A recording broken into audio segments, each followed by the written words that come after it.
give him butter. I didn't mean to kill him. Okay. Well, why'd you give him butter? I didn't mean to. I don't know. I just. Okay. It's clear the owner hasn't been intentionally cruel, and Rich is concerned for his welfare.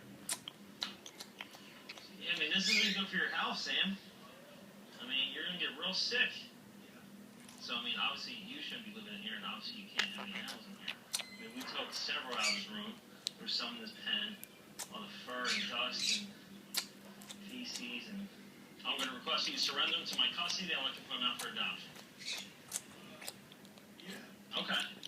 Okay, great. I mean, I miss him. Yeah, I understand, but I mean, look, you got a line your plate. You got to take care of yourself first, man. You got to get this house in order before you have any kind of animal in here. I mean, really, you shouldn't even be living in here. Okay. Okay, just a few things you got to sign here. Let me make sure this is correct. I do appreciate his cooperation. He did friend all the animals to me, which is great. I think it's an adoption. I'm pretty confident he's not going to go out and grab some more cats or squirrels or whatever else he was collecting.